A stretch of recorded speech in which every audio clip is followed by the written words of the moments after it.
Welcome to Accounting Life with Jotham Tai, a space where we'll talk about anything and everything surrounding the people that grind through your month-end accounting close.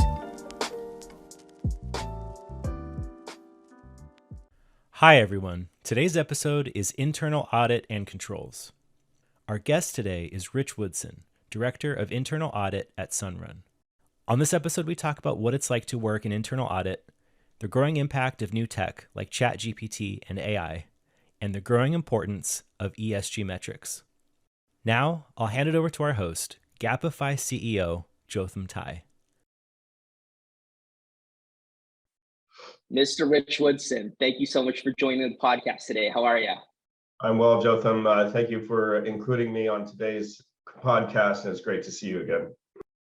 I wanted to include you because my history goes back to the field that you are today an expert in. So it's always fun for me to have guests who have similar backgrounds as me, and really excited to dig in and learn about your professional history, talk about future trends and so on. So thanks for joining us today. You bet. Well, I'm going to go ahead and dive in. So first question I always like to ask, Rich Woodson, what brought you into the field of internal audit, SOX compliance? What attracted you to pursue this type of career? In undergrad, when I was picking up my major, I wanted something that didn't have a lot of gray area, that was pretty black and white, that fit with my personality and my way of dealing with the world at the time. So I ended up pursuing a career in accounting, and then realizing later there are still gray areas. And I think that's where the internal control comes in. So to provide some guide rails and some clarity in those areas of subjectivity and judgment. So just quick history there. After getting my undergrad in accounting, went to work for Levi Strauss here in San Francisco in their cost accounting department, and then got pulled into a project in internal audit and found that I really enjoyed having this sort of multidisciplinary view of the business and starting to understand how all the different functions of the business interconnect in important ways. So then ended up getting my certification in internal auditing, and to sort of complement that umbrella view of the business, also obtained a Master of Business Administration from University of San Francisco that kind of kept with that generalist view of things. And since being in internal audit, I've really enjoyed having that sort of overall perspective of the business. Yeah, and I want to bring up 2 points. First, we worked together before I helped support one of your internal audit functions in the past when we were at Atlassian. One thing I was always impressed with you about was your knowledge of accounting too, right? Because sometimes you work with internal auditors and their expertise is rolling out SOX programs and how to test. But for you had pretty good knowledge of accounting itself. So it definitely seemed like you knew your debits and credits, Rich. And I think that always it enhances your ability to provide good quality audit. So wanted to point that out first of all. Second, I totally agree. One of the things that drew me into SOX and a compliance role is being able to understand like a broader area of accounting, right? So the typical journey of an accountant going into the field is, especially in the industry, you almost have to pick a part of the P&L or balance sheet. So you have rev rec experts. So you're limited to just the revenue side, and you don't get that broader scope of the business. Same thing with GL. Sometimes you're just stuck with OpEx. But with compliance, you kind of have to know every major process, because every major process results in some kind of financial transaction. So I always appreciated that about the field, and actually I miss a lot of that too, being in that function. And I guess segue into my next question, similar theme there, and you don't have to say that's the broad scope is the answer here, but in your day-to-day, Rich, like what are the parts of the job that you enjoy the most? Well, being integrated with functional leads in every major part of the business, and having those regular touch points with them to understand what's changing in the business, what new products are being released, what new systems are being implemented, and kind of keeping my finger on the pulse of all the changes in the business, and then understanding, what financial reporting impact do they potentially present, and how to ensure that we've got internal controls that will mitigate any of that risk. But the really fun part is when you're sitting with one of these engineers or marketing people or product managers, and getting to learn about what their day-to-day is and what their challenges are, and connecting the dots between, what are their upstream, what are the inputs upstream to their process, and where their outputs get used later, and kind of stitching that all together to get to provide that sort of holistic view and understand, where various risks and a specific process could impact other areas of the business. Well, I absolutely love that too. Just being able to, in your own day-to-day, meet with different people in different parts of the business, and to your point, staying in touch with what they're up to. Something specifically with me too. I'm always like a geek of understanding how businesses operate. So even in my early days as a tester, a SOX tester, part of N&D control level testing is reviewing board minutes, right? So I didn't just review it just for the sake of saying, oh yeah, obviously the minutes were approved, but what were they talking about? Exactly. And I know there's definitely some groups of auditors who just prefer understanding the methodologies around testing, but for me it was like, oh my gosh, I get a peek of what's happening in the business, and I always appreciated that. So when you mentioned that, Rich, it was definitely it definitely resonated with me. So next question for you, and just kind of flipping it on the other side, what would be the most challenging parts of an internal audit function in your viewpoint? It's also the flip side is it's of the same coin, and it's that keeping that level of awareness, keeping the rapport strong with all of the members of the team, understanding whose roles are changing and what systems are being changed, because business is a process, and process is always evolving. So although that's the fun part, it's also the challenging part, because if you miss anything, it's ultimately my responsibility. So there's a degree of anxiety that comes along with that. For SOX testing, which I oversee, it's pretty rote. It's very cyclical. There's not a whole lot of guesswork there. So there's the danger of it becoming mundane. So the way to overcome that, I think, is to work as a mentor to the new people entering the business, and to really explain to them that we're not, just checking the box here, and this isn't just a rote exercise, and making it clear how the important work that they're doing is ultimately benefiting not only the business, but the users of our financial statements. That's very interesting. So back in my days, that was never really promoted or talked about, how an internal audit function can actually serve as a training function to the business to make sure that they can stay in compliance with the rules. And so, traditionally I would have just looked at internal audit as, of course you have to understand the business, but you go through the mundane testing of the controls. But beyond that, the responsibility of ensuring compliance through active collaboration and partnership, that's something unfortunately I didn't get a chance to experience when I was in the field. Is that something that's relatively new? And it's a real challenge actually for the practice of internal audit now, because recruitment, as it is in many areas of business now, are challenging, and we haven't really gotten that message out to the people that are entering into accounting or compliance or just business in general, what a rich opportunity it is to be in internal audit, to have this chance to understand multi-function aspects of a business, how they interconnect, to get that visibility. To be interacting with people at sometimes very high levels of the company, areas of the company that you wouldn't normally interact with.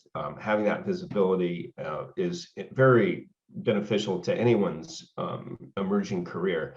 And I think we need to do a much better job of getting that message out. Well, I'd love to see him on this topic because this is near and dear to my heart these days. So I consider the profession in general as going through a crisis mode right now. And there has to be an evolution that happens in the industry. And this is why I'm passionate about Gapify. For so long, accountants and people going into the field have been led to believe that when you get into accounting, it's going to be very mundane, mechanical, boring. But I think we, and Rich, if we ever do a roadshow around this, and this is something I've thought about, I do believe your statement 100%. We need to show the types of strategic and collaborative responsibilities that not just internal audit but different functions of accounting have. What's difficult, especially on the kind of accounting operations financial reporting side, is that everyone's so stuck with manual work that they don't have the time to pop their heads up and do the trainings that we've been talking about. So that's why I'm passionate about Gapify. Obviously, I run a business and I want to see the business succeed, but there's a big part of why I'm doing what I'm doing. And it's to allow these accountants to get away from the mundane. Otherwise, we're going to lose more accountants in the field. And everyone's been talking about the Wall Street Journal article about how many accountants are dropping off the profession. I mean, of course they are, because the younger generation of accountants have no tolerance for maintaining a spreadsheet for like 75% of their day. So your comments on that too. To the extent that we can kind of utilize the new tools that are emerging, Gapify to automate some of that more mundane work. RPA certainly is an area that we're looking into a lot. The new ChatGPT and all of the interesting applications of that. You have to have that fundamental understanding of accounting and business, of course, to know how you can implement these automated solutions to then utilize our time in re-engineering these processes and spending more of our logic on the subjective or judgmental sides of the business and making those more reliable and more beneficial to the users of the financial statements. Yeah, well, I mean, as much as technology is evolving around us, ChatGPT will not be able to talk to the director of marketing to understand new types of campaigns, or maybe it can. No, I don't think it can. Maybe it will someday, but I mean, that level of strategic know-how is important for you as a leader in compliance, right? Like whatever the director of engineering has in mind in terms of new ways of developing product, because all of those different decisions result in some level of financial impact. That type of collaboration is where the focus should be. So gosh, Rich, I can talk about this topic all day long because I am passionate about it. And it sounds like, even in the field of compliance and internal audit, that's already, some of these themes that we're talking about are already playing out. And I guess just sticking to the topic of, future looking, I'm thinking about, what's next in the profession and in your particular field. Actually, let's start the question with a ChatGPT question because it's so much talked about these days. Do you have examples of how you think ChatGPT in the short term can help with an internal audit program and a SOX program?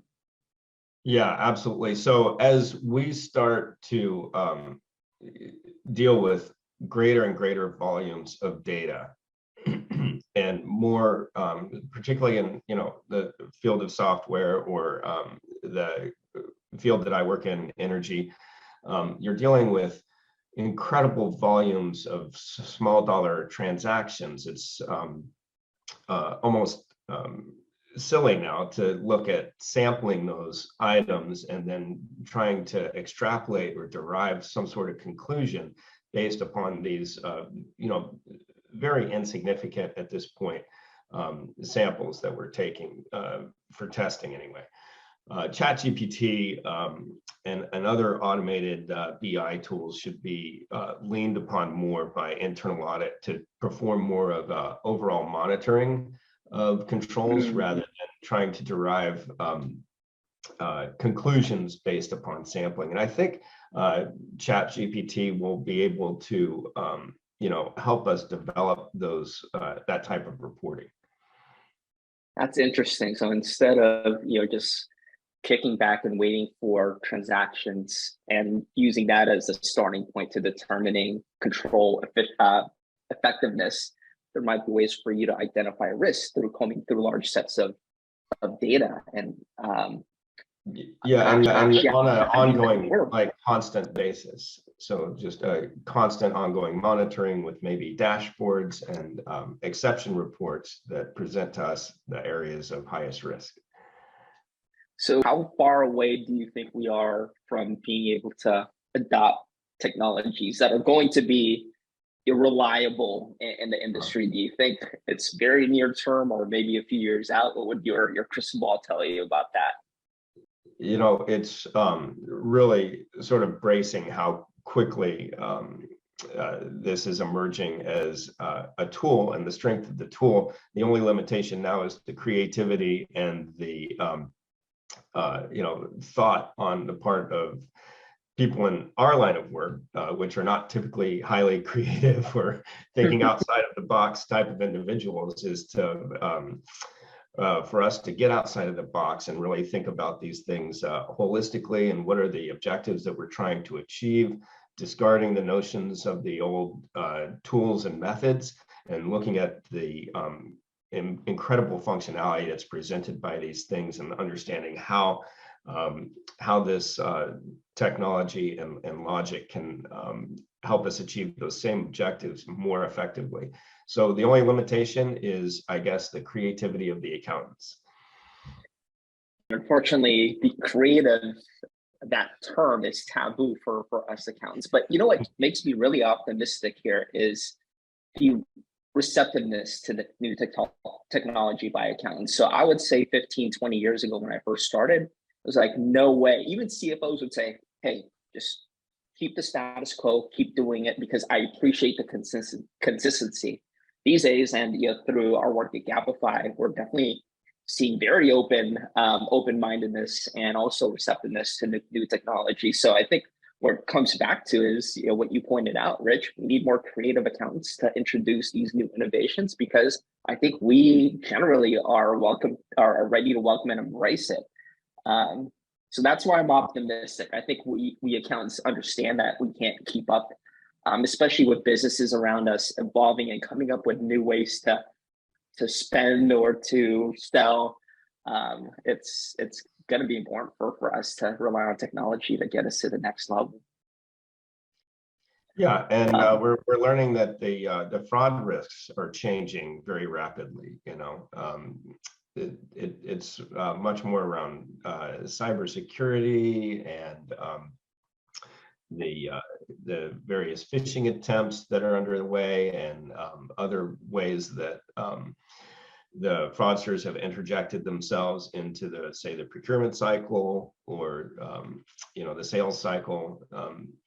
We really need to reconsider how we're going to monitor for these types of risks. Reconsider is definitely a key word there, because the old ways are not going to allow us to keep up, for sure. And Rich, before we wrap up, I can't let a person with your expertise go without asking about ESG. What's in your mind as you think about that? What are the trends that you're hearing? Is that part of your function? Do you think it's going to be part of the compliance function, or do you have any perspectives on where it should sit specifically? We've been ramping up for that in our business. We expect that these metrics that are going to be reported as part of our financial statements are going to be very important to the users of our financial statements. We want to make sure that we have the right kind of internal controls around those that reporting and those metrics to ensure that they provide the same level of rigor that any of our financial information does. You see the community kind of banding around, and I guess there's no choice, right? It's being mandated. So I guess we all have to ramp up and find a way to do it. Well, I mean, there are competing political views on whether or not this should be a function of management or it should be pushed more by the users of the financial statements. And at this point, it looks like it will be a hot point of discussion with the SEC, and based on what our political leaders decide to support and who they staff in these regulatory functions, and then how those regulatory functions decide to implement these considerations. I think the momentum is definitely there at the moment. It could be tempered based on the results of the most recent election and maybe even future elections, but it's not going away. Right. It sounds like there's a lot that's out of a lot of people's control, outside of kind of the political circles. And before I get myself into any trouble going any deeper into any kind of political conversations, I think that's a great segue to wrap up today's episode. Well, I'll be interested to see how Gapify addresses the risks inherent in ESG. I think that's a whole nother area that you guys could develop a solution for, because it's a green field at the moment.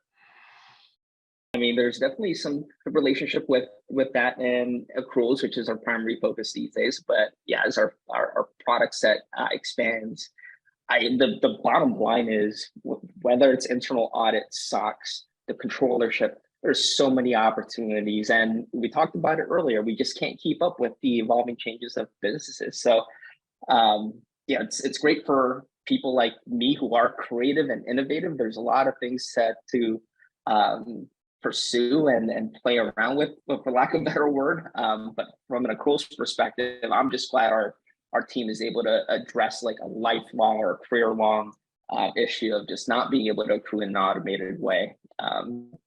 But Rich, thank you so much for joining us on today's episode. I'd love to have you back and just kind of keep a pulse on the field. And I appreciate you joining the episode today. Always a pleasure, Jotham. Happy to discuss internal controls anytime. And thanks. It's great to reconnect. Thanks, Rich. Yep. Thanks for stopping by. We hope you've enjoyed this episode. If you want more information, please check us out at Gapify.com, and we'll see you next time. Bye, everyone.